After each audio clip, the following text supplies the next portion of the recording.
E aí, pessoal, bom dia. Vamos dar seguimento aqui na leitura. Hoje o capítulo 9. Nossa, hoje é dia 3 de fevereiro, né? Tempo voa. Continuando aqui, né? O capítulo passado falou sobre a perseguição de Saulo, que pegava, arrastava os que creram em Jesus, né? Que estavam espalhando o evangelho, e continua, né? Capítulo 9.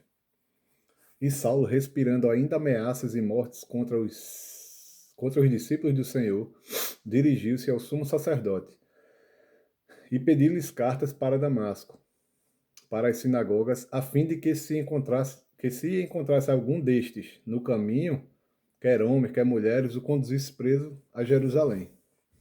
Indo no caminho, aconteceu que, chegando perto de Damasco, subitamente o cercou um resplendor de luz do céu. E, caindo em terra, ouviu uma voz que lhe dizia: Saulo, Saulo, por que me persegues? E ele disse: Quem és, Senhor? E disse o Senhor: Eu sou Jesus a quem tu persegues. Duro é para ti recalcitrar contra os aguilhões.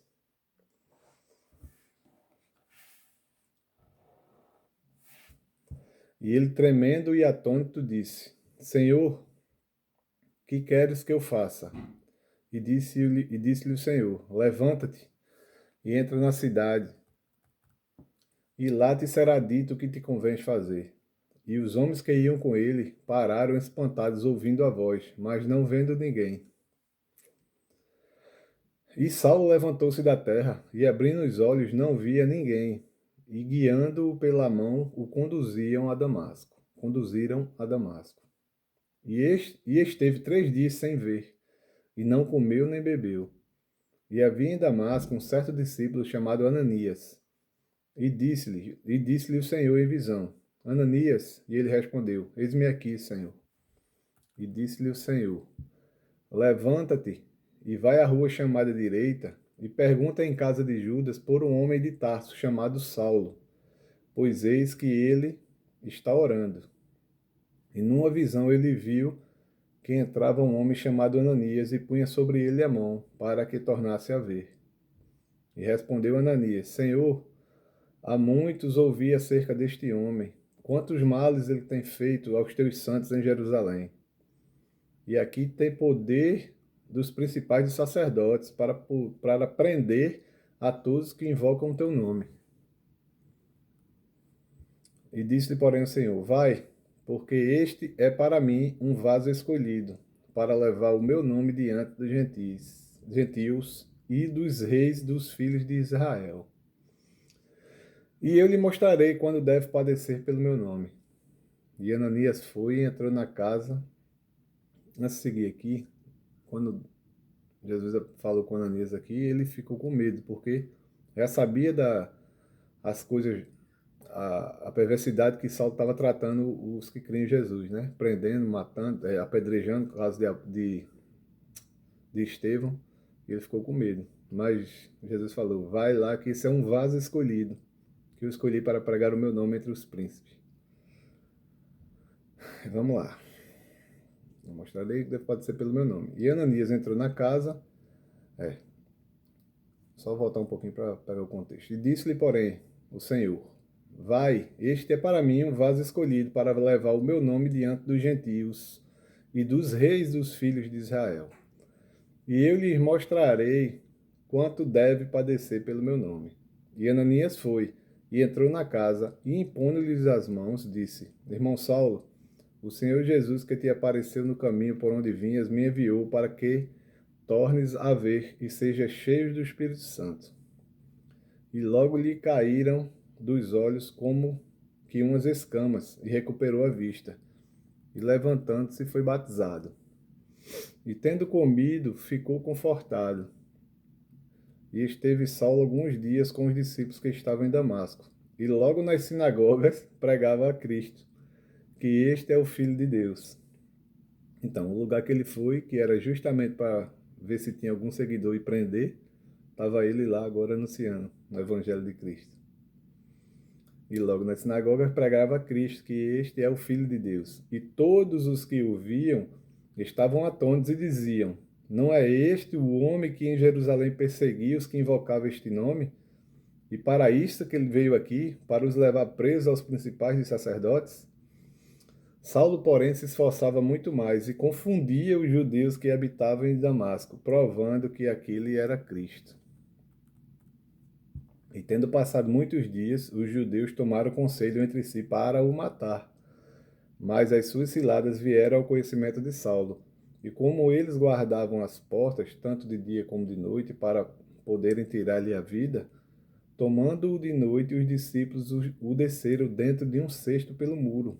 E quando Saulo chegou a Jerusalém, procurava-se juntar aos discípulos, mas todos o temiam, não crendo que fosse discípulo.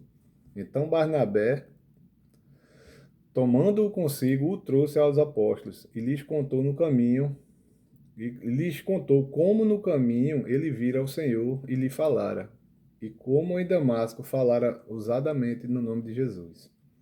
E andava com eles em Jerusalém, entrando e saindo, e falava ousadamente no nome do Senhor Jesus. Falava e disputava também contra os gregos, mas eles procuravam matá-lo. Sabendo, porém, os irmãos, o acompanharam até Cesareia e o enviaram a Tarso. Assim, pois, as igrejas de toda a Judéia e Galiléia e Samaria tinham paz e eram edificadas e se multiplicavam, andando no temor do Senhor e consolação do Espírito Santo. Então, aquele que era inimigo do povo de Deus agora se transformou, teve um encontro com Jesus e se transformou num dos mais fiéis. Inclusive, depois desse livro, vários livros, a maioria dos livros foram escritos por ele, as cartas, né?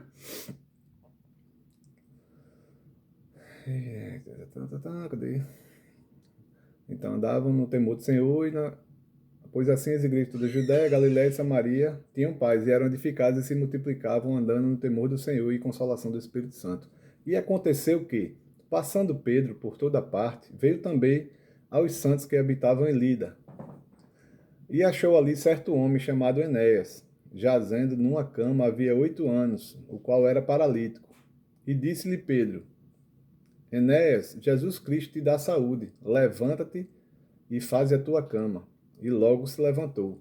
E viram-no todos os que habitavam em Lídia e Serona, os quais se converteram ao Senhor. E havia em Jope uma discípula chamada Tabita, que traduzido se diz Dorcas. Esta também estava cheia de boas obras e esmolas que fazia. E aconteceu naqueles dias que, enfermando ela adoeceu e morreu. E tendo-a lavado, a depositaram no quarto alto. E como Lida era perto de Jope, ouvindo os discípulos que Pedro estava ali, lhe mandaram 2 homens rogando-lhe que ele não se demorasse em vir ter com eles. E levantando-se Pedro foi com eles. E quando chegou, o levaram ao quarto do alto. E todas as viúvas o rodearam, chorando e mostrando as túnicas e as roupas que Docas fizera quando estava com elas. Mas Pedro, fazendo sair a todos, pôs-se de joelhos e orou. E voltando-se para o corpo, disse: Tabita, levanta-te. E ela abriu os olhos, e vendo a Pedro, assentou-se. E ele, dando-lhe a mão, a levantou, e chamando os santos e as viúvas, apresentou-lhe a viva. E foi isto notório por toda a Jope. E muitos creram no Senhor. E ficou muitos dias em Jope, com um certo Simão, o curtidor. E vai ficar para o número 10, né? Acabou aqui, o número 9. Deus abençoe sua casa, sua vida. Deus abençoe sua família. Que seu dia hoje, quarta-feira, seja maravilhoso, seja abençoado, tá bom? Deus abençoe e até amanhã.